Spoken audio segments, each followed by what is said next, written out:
بسم اللہ الرحمن الرحیم۔ السلام علیکم دوستو، FATF کا پاکستان کے متعلق فیصلہ آ چکا ہے کہ پاکستان گرے لسٹ میں رہے گا یا پھر پاکستان کو گرے لسٹ سے نکالا جا چکا ہے۔ دوستو، اسی کے متعلق ایک اہم خبر سامنے آئی ہے۔ پاکستان کو 3 پوائنٹس پر فیصلہ سناتے ہوئے FATF نے یہ کہا کہ جون تک پاکستان کو دوبارہ گرے لسٹ میں رکھا جائے گا۔ دوستو، یہ اجلاس تھرسڈے کو ہوا تھا اور پاکستان کو کچھ اور ممالک کے ساتھ گرے لسٹ میں ہی رکھا گیا ہے، اور یہ کہا گیا کہ جون 2021 تک پاکستان کا دوبارہ فیصلہ کیا جائے گا کہ پاکستان نے 3 پوائنٹس پر مزید کام کیا ہے یا نہیں۔ دوستو، سارے 27 پوائنٹس پر FATF نے پاکستان کو کام کرنے کا کہا تھا، اور 3 پوائنٹس پر FATF یہ کہہ رہا ہے کہ پاکستان کو مزید کام کرنے کی ضرورت ہے۔ FATF کے مطابق پاکستان نے گڈ ورک کیا ہے، لیکن انف نہیں کیا، مطلب کافی ورک نہیں کیا جتنا درکار تھا۔ تو دوستو، پاکستان کے گرے لسٹ میں ہونے کی ایک بڑی وجہ بھارت بھی ہے، کیونکہ بھارت FATF کا ممبر ہے اور ہم نہیں ہیں۔ FATF کا بھارت 2006 سے ممبر ہے اور وہ ہمیشہ پاکستان کے خلاف FATF میں کام کرتا ہے۔ دوستو، جب سے FATF کا ممبر بھارت بنا ہے تو اس نے پاکستان کے خلاف پروپیگنڈا کر کے ہمیشہ پاکستان کو گرے لسٹ میں ہی رکھا ہے۔ 2015 تک پاکستان گرے لسٹ میں ہی تھا، لیکن 2015 سے پاکستان وائٹ لسٹ میں چلا گیا تھا۔ تو دوستو، بھارت کے ساتھ دے رہا ہے فرانس جو مسلمانوں کا سب سے بڑا دنیا میں دشمن ہے۔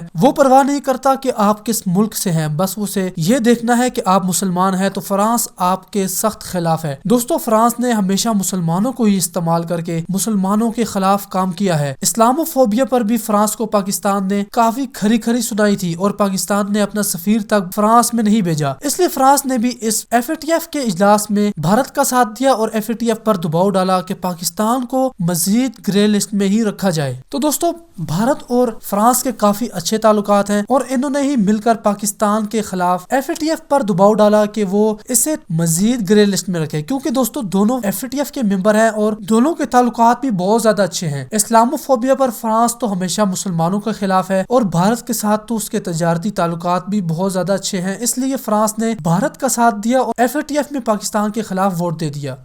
بھارت اور فرانس کے تعلقات ایک لحاظ سے ڈیفنس ٹائز سے بہت زیادہ مضبوط ہے، جیسا کہ بھارت فرانس سے رافیل طیارے خرید رہا ہے۔ تو دوستو، یہ رافیل طیارے ایک بیکار اور گھٹیا ترین طیارہ ہے، کیونکہ آپ خود سوچئے کہ وہ فرانس جو بھارت کو رافیل طیارہ بیچ رہا ہے، وہ خود امریکہ سے F-15 طیارہ خریدنے کی کوشش کر رہا ہے، اور فرانس رافیل کو انڈیا کو بیچ رہا ہے۔ تو دوستو، اس سے متعلق ان سے سوال بھی کیا گیا، تو انہوں نے کہا کہ ہمیں ڈوئل جیٹ انجن چاہیے تھا، اور ہمیں کچھ ایسی اسٹیلتھی فیچر چاہیے تھے جو F-15 میں ہیں، تو آپ وہ فیچر رافیل میں بھی تو ڈال سکتے تھے، لیکن رافیل میں کچھ نہیں ڈالا۔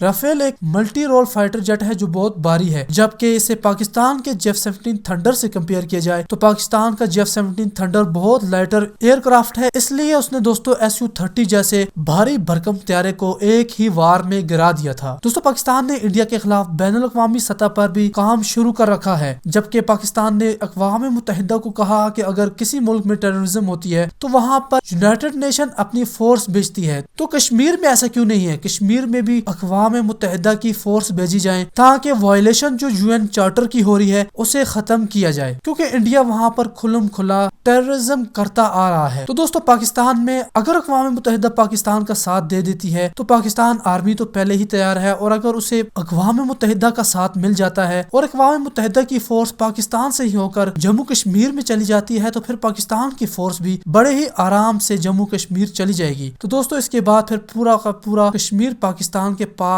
آ سکتا ہے۔ دوستو، رحمان ملک نے اکتوبر 2020 میں FATF کے چیئرمین کو ایک خط لکھا تھا، اور انہوں نے کہا کہ انڈیا کو گرے لسٹ میں ڈالا جائے۔ دوستو، اس سے پہلے گرے لسٹ میں ڈالنے کی بات انڈیا کی کسی ملک نے نہیں کی تھی، لیکن پاکستان نے انڈیا کے لیے یہ بات کر دی کہ انڈیا کو بھی گرے لسٹ میں ڈالا جائے۔ وہ ہے 2 وجہ سے۔ دوستو، انڈیا میں RSS کی ٹیررسٹ آرگنائزیشن بڑے ہی مضبوط طریقے سے چل رہی ہے۔ RSS کے علاوہ VHP بھی ہے، اور بجرنگ دل، سنگھ پریوار اور گورکشا والے بھی ہیں۔ یہ سب کے سب ہندوستان میں بڑے کھلے عام طریقے سے حکومت کے کنٹرول میں گھوم رہے ہیں، اور پوری دنیا کو اس کے بارے میں پتا ہے، لیکن کسی ملک نے آج تک FATF میں اس کے خلاف بات نہیں کی۔ دوستو، رحمان ملک نے موروکس پلیئر کو خط لکھا جو FATF کے چیئرمین ہے، انہوں نے کہا کہ انڈیا کو گرے لسٹ میں ڈالا جائے۔ اس خط میں